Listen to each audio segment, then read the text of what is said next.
ओम नमो भगवते वासुदेवाय। प्रेम से बोले भगवान विष्णु माता लक्ष्मी की जय, तुलसी माता की जय। भक्तों, कार्तिक मास में भगवान विष्णु की इन कथाओं का, भगवान विष्णु की इन महिमा का श्रवण करना बहुत ही पुण्यकारी होता है। इससे पुण्य की प्राप्ति होती, इसीलिए आप कार्तिक मास में इन महात्म्य को अवश्य सुने। इन कथाओं का श्रवण अंत तक अवश्य करें ताकि विष्णु भगवान कृपा आप सभी पर बना रहे। तो चलिए शुरू करते हैं। आज हम कार्तिक मास महात्म्य कथा अध्याय 7, जिसे आप श्रद्धा और भक्ति के अनुसार अंत तक सुने ताकि आपको संपूर्ण पुण्य की प्राप्ति हो सके। इस अध्याय में कार्तिक शुक्ला प्रतिपदा और यम द्वितीया के कृत तथा बहन के घर में भोजन का महत्व बताया गया, जिसे आप अंत तक एक बार अवश्य सुन लें। ब्रह्मा जी कहते हैं, तत्पश्चात प्रतिपदा को आरती करके शिव वस्त्राभूषण से सुशोभित तो कथा गायन कीर्तन और दान आदि के द्वारा दिन को व्यतीत करें। इस दिन स्त्री और पुरुष सभी को तिल का तेल लगाकर स्नान करना चाहिए। इस प्रतिपदा को जो लोग तैल स्नान आदि पूर्वक पूजन करेंगे उनका वह सब कुछ अक्षय होगा। संसार में प्रतिपदा तिथि प्रसिद्ध है, उसे पूर्व वृद्धा होने पर नहीं ग्रहण करना चाहिए। अमावस्या वृद्ध प्रतिपदा में तेलाभ्यग नहीं करना चाहिए, अन्यथा मनुष्य मृत्यु को प्राप्त होता है। यदि दूसरे दिन एक घड़ी भी अवृद्धा अमावस्या के भेद से रहित प्रतिपदा हो तो उत्सव आदि कार्यों में मनसी पुरुषों को उसे भी ग्रहण करना चाहिए। दूसरे दिन यानी थोड़ी ही प्रतिपदा न हो तो पूर्व वृद्धा तिथि ही ग्रहण करनी चाहिए। उस दशा में वह दोष कारक नहीं होती। जो मनुष्य उस तिथि में या उस शुभ दिन में जिस रूप में स्थित होता है, उसी स्थिति में वह 1 वर्ष तक रहता है। इसलिए यदि सुंदर दिव्य एवं उत्तम भोगों को भोगने की इच्छा हो तो उस दिन मंगलमय उत्सव अवश्य करें। प्रातः काल गोवर्धन की पूजा करें।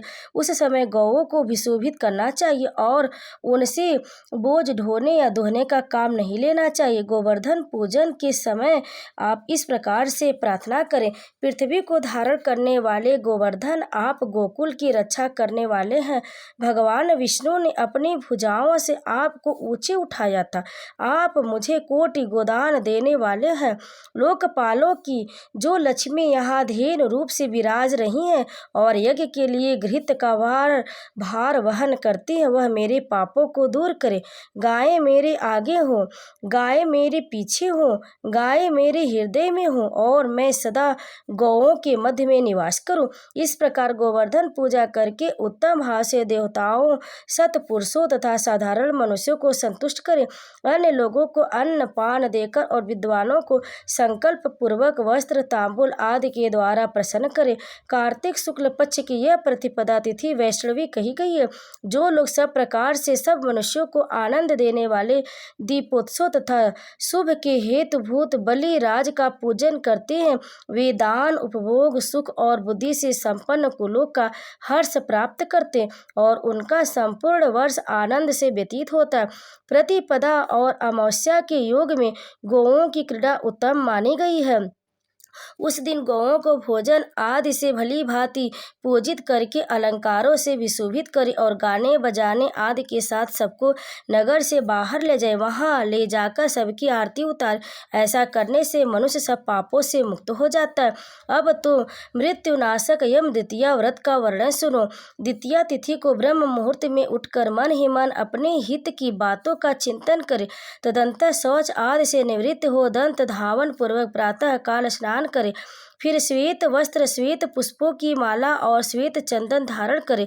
नित्य कर्म पूरा करके प्रसन्नता पूर्वक औदुंबर गूलर के वृक्ष के नीचे जाएं। वहां उत्तम मंडप बनाकर उसमें अष्टदल कमल बनावे। तत्पश्चात उस औदुंबर मंडप में ब्रह्मा विष्णु महेश तथा बीड़ा पुस्तक धारणी वरदायिनी सरस्वती देवी का स्वस्थ चित्त से आवाहन एवं पूजन करें।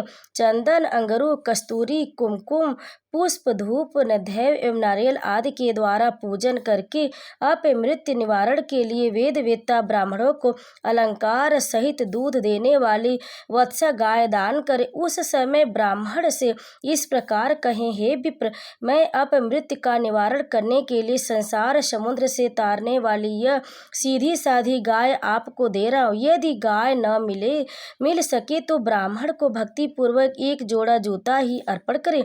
तदंतर पूजा समाप्त करके भगवान विष्णु में भक्ति रखते हुए अपने कुटुंब के श्रेष्ठ वयोवृद्ध पुरुष को श्रद्धा भक्ति के साथ प्रणाम करें। फिर अनेक प्रकार के सुंदर फलों द्वारा अपने स्वजनों को तृप्त करें। इसके बाद अपनी सहोदरा बड़ी भागने के घर जाए और उसे भी भक्ति पूर्वक प्रणाम करते हुए कहें, सौभाग्यवती बहन, तुम कल्याणमयी हो। मैं अपने कल्याण के लिए तुम्हारे चरणाविंदों में प्रणाम करने के उद्देश्य से तुम्हारे घर आया हूँ। ऐसा कहकर बहन को भगवत बुद्धि से प्रणाम करे। तब बहन भाई से यह उत्तम वचन कहे, भैया, आज मैं तुम्हें पाकर धन्य हो गई। आज सचमुच मैं मंगलमयी हूँ। कुल दीपक, आज अपनी आय वृद्धि के लिए तुम्हें मेरे घर में भोजन करना चाहिए। मेरे सहोदर भैया, पूर्व काल में इसी कार्तिक शुक्ला द्वितीया को यमुना जी ने अपने भाई यमराज को अपने ही घर पर भोजन कराया और उनका सत्कार किया था। उस दिन कर्म पास में बंधे हुए नारकी पापियों को भी यमराज छोड़ देते हैं, जिससे वे अपनी इच्छा के अनुसार घूमते हैं। इस तिथि में विद्वान पुरुष भी प्रायः अपने घर भोजन नहीं करते। बहन के ऐसा कहने पर व्रतवान पुरुष वस्त्र और आभूषण से हर्षपूर्वक उसका पूजन करे। बड़ी बहन को प्रणाम करके उसका आशीर्वाद ले। तत्पश्चात सभी बहनों को वस्त्र और आभूषण देकर संतुष्ट करें। अपनी सगी बहन न होने पर चाचा की पुत्री अथवा पिता की बहन के घर जाकर आदर पूर्वक भोजन करे। नारद जो इस प्रकार यम द्वितीया का व्रत करता है वह अपमृत्यु से मुक्त हो पुत्र पौत्र आदि से संपन्न होता है और अंत में मोक्ष पाता है। ये सभी व्रत और नाना प्रकार के दान गृहस्थ के लिए ही योग्य है। व्रत में लगा हुआ जो पुरुष यम द्वितीया की इस कथा को सुनता है उसके सब पापों का नाश हो जाता है। ऐसा माधव का कथन है। कार्तिक शुक्ल की द्वितीया को यमुना जी में स्नान करने वाला पुरुष यमलोक का दर्शन नहीं करता। जिन्होंने यम द्वितीया के दिन अपनी सौभाग्यवती बहनों को वस्त्र दान आदि से संतुष्ट किया है उसे 1 वर्ष तक कलह अथवा शत्रु भय का सामना नहीं करना पड़ता। उस तिथि को यमुना जी ने बहन के स्नेह से यह यमराज देव को भोजन कराया था। इसलिए उस दिन जो बहन के हाथ से भोजन करता है वह धन एवं उत्तम संपदा को प्राप्त होता है। राजाओं ने जिन कैदियों को कारागृह में डाल रखा हो उन्हें यम द्वितीया के दिन बहन के घर भोजन करने के लिए अवश्य भेजना चाहिए।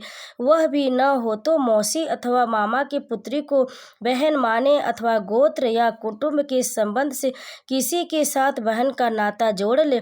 सबके अभाव में किसी भी समान वर्ण की स्त्री को बहन मान ले और उसी का आदर करे।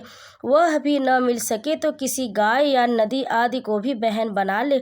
उसके इस अभाव में किसी जंगल झाड़ी को ही बहन मानकर वहाँ भोजन करे। यम द्वितीया को किसी भी अपने घर भोजन न करें। भाई के भोजन में वही द्वितीय ग्राह है जो दोपहर के बाद तक मौजूद रहे। ओम नमो भगवते वासुदेवाय। प्रेम से बोले विष्णु भगवान की जय। भक्तों, यह अध्याय यहीं पर समाप्त हुआ। इस अध्याय को अंत तक सुनने के लिए आप सभी भक्तों का बहुत बहुत धन्यवाद। आगे की आप अध्याय अगले वीडियो में अवश्य सुने। तब तक के लिए आप हमारे चैनल को सब्सक्राइब कर ले, वीडियो को लाइक करें, शेयर करें और कमेंट में विष्णु भगवान की जय अवश्य लिखें। और प्रतिदिन आप हमारे चैनल से जुड़े, अधिक से अधिक वीडियो को शेयर करें और हमारे चैनल से आप जुड़े रहें ताकि आपको व्रत कथा पूजा पाठ से जुड़ी हुई जानकारी मिलती रहेंगी, व्रत कथाएं सुनने को मिलती रहेंगी और संपूर्ण जानकारी पूजा से संबंधित सब कुछ आपको जानकारी हमारे चैनल पर मिलेंगी। तो आप ध्यानपूर्वक आप प्रतिदिन सुने और हमारे चैनल को सब्सक्राइब जरूर करें। वीडियो अगर आपको अच्छी लगी हो तो लाइक ज़रूर कर दीजिएगा, शेयर करिएगा और कमेंट में एक बार विष्णु भगवान की जय अवश्य लिखिएगा ताकि उनका भी आशीर्वाद आपको प्राप्त हो। तो प्रेम से बोले विष्णु भगवान माता लक्ष्मी की जय, तुलसी माता की जय।